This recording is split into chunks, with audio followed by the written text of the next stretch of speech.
General గా మిగిలిన organisations కూడా ఉంటాయండి. అక్కడ గుజరాతీ కమ్యూనిటీ ఎక్కువ ఉంది, గుజరాతీ సేవా సమాజ్ అని ఇట్లా చాలా ఆర్గనైజేషన్స్ ఉంటాయి. ఈ ఆర్గనైజేషన్స్ సంబంధించి ఎక్కడా కూడా ఇలాంటి వార్తలు ఎక్కువగా మనకి బయటకు వచ్చిన దాఖలా లేవు. బట్ తానానే ప్రతిసారి ఎందుకు ఇలాంటి వివాదాల్లో ఇరుక్కుంటుంది? మంచి క్వశ్చన్ వేశారు గారు. దీనికి ఆన్సర్ కూడా మనంత ఆరాటం, మనంత తపన డబ్బుల మీద మిగతా వాళ్ళకి లేదండి. మిగతా వాళ్ళు గుజరాతీస్ అయినా కానీ, ఈవెన్ తమిళియన్స్ అయినా కానీ, కెనడియన్స్ అయినా కానీ, బికాస్ నాకు వాళ్ళతో అసోసియేషన్తో సంబంధం ఉందండి, నాకున్న బిజినెస్ రీచ్ కానీ వేరే విధంగా కానీ. సో వాళ్ళందరూ కూడా ఉన్నంతలో వాళ్ళ వాళ్ళ వాళ్ళ సమాజానికి లేకపోతే వాళ్ళ కమ్యూనిటీకి సహాయం చేయడానికి మనోళ్ళు అసలు ఎలా ఉన్నారంటే అండి, దీనికి ఒక రాజకీయ నేపథ్యం కూడా తేడైంది. యాక్చువల్ మనం కొన్ని ఇంట్రికసీస్ కూడా మాట్లాడుకోవాలి, కొంత లోతుగా మాట్లాడుకోవాల్సిన అవసరం కూడా ఉంది. ఎందుకు జరుగుతుంది ఇలాగానే? రాజకీయాలు అంటే భారతదేశంలో రాజకీయాల ప్రభావమా? డెఫినెట్ గా. ఇంకా వీళ్ళు అమెరికా రాజకీయాలు వీళ్ళు ఏం చేస్తారండి? భారతదేశ రాజకీయాల్లోనే, అది మన తెలుగు రాజకీయాల్లో వీళ్ళకి ఒక ఆర్థిక లావాదేవీలు డెవలప్మెంట్, మన రాజకీయ నాయకులు వీళ్ళని ప్రోత్సహించడం. నేను ఒక పార్టీని అనట్లేదండి, నేను ఒక పార్టీ చెందిన, అది వేరే విషయం. వీళ్ళందరూ ఎలా చేయాలంటే ఇది ఒక రింగ్ అయిపోవడం, అక్కడ రాజకీయ నాయకులకు సంబంధాలు ఏర్పరచుకోవడం, ఏదో వాళ్ళకుండా దీంట్లో మీరు ఇక్కడ రండి, మేము ఇది చేస్తాం, ఇది రండి. ఈవెన్ నాకు ఎన్ని చూసిన తర్వాత డౌట్ గా ఉన్నారు సుకుమార్ గారు, అసలు వీళ్ళు మనీ లాండరింగ్ కూడా చేస్తారు.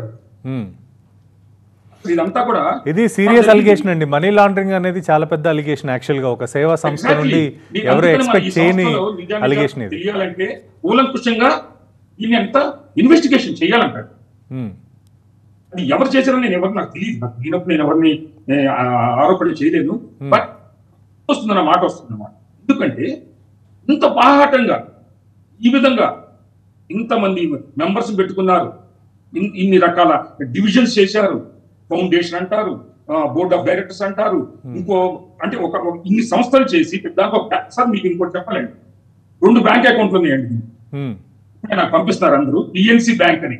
అవును, పిఎన్సి బ్యాంక్ ఒకటి, మెర్లించ్ ఒకటి. మెర్లించ్ ఏమో ఇన్వెస్ట్మెంట్ అకౌంట్, పిఎన్సి ఏమో కరెంట్ అకౌంట్, అంటే రెగ్యులర్ అఫైర్స్ కోసం అని చెప్పి 2 అకౌంట్లు ఓపెన్ చేశారు. ఇన్వెస్ట్మెంట్ అకౌంట్ లో ఇన్వెస్ట్మెంట్ చేయడం అండి, ఇది profit organization, non profit organization? మీరు చెప్పండి. నాన్ ప్రాఫిట్ ఆర్గనైజేషన్ లో జనరల్ గా ఇన్వెస్ట్మెంట్స్ కూడా పెడతారు, బట్ రిస్కీ ఇది కాకుండా గవర్నమెంట్ బాండ్స్ కావచ్చు, ఇట్లా తక్కువ వడ్డీతో క్యాపిటల్ ఫిక్స్డ్ గా ఉన్న వాటిల్లో పెట్టుబడులు పెడతారు జనరల్ గా non profit organizations. Non profit organization చేస్తారంటే ఒక సంస్థకు నిధులు రేపొద్దున ఇక్కడ పొరబడినా కానీ వీటి కోసమని గవర్నమెంట్ బాండ్స్ లోను వీటన్నిటిలో పెట్టుకుంటారు. దాన్ని అవకాశంగా తీసుకొని చేసినప్పుడు ముందు వాళ్ళు ఒక మాట అండి మీకు, ఎందుకంటే ఇది చాలా మంది ఆంధ్ర ప్రజలకి తెలియకపోవచ్చు, తెలుగు ప్రజలకి. లాస్ట్ ఇయర్ ఎలక్షన్ జరిగేటప్పుడు చెక్కు ఇమేజ్లు ఎవరెవరికి ఇచ్చారు, ఏంటి, ఎవరెవరికి ఇచ్చారు, చెక్కులు అకౌంట్స్ మీద పెట్టి మా అందరికి ఇమేజ్ ఇచ్చారు. అందరికి వచ్చిన మెంబర్స్, నా ఒక్కరికే కాదు. అంత అకౌంట్ యాక్సెస్ ఉన్నోళ్ళు లేటెస్ట్ గా అందరు ఇంకో 600K తీసుకున్నాడంట, 600,000, $6 లక్షలు.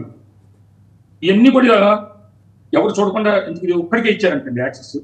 ఈ రోజున బోర్డ్ ఆఫ్ డైరెక్టర్స్ మీటింగ్ జరిగితే నాకు వచ్చిన అనధికార సమాచారం ఆ బోర్డులో కూర్చున్నాడే ఇచ్చాడు. నాకు పేర్లు ఎందుకులేండి, దాంట్లో కొంతమంది పోరాడుతున్నారు, దాంట్లో అందరూ తప్పులను అనకూడదు, నిజాయితీ పనులు పోరాడుతున్నారు కూర్చుని.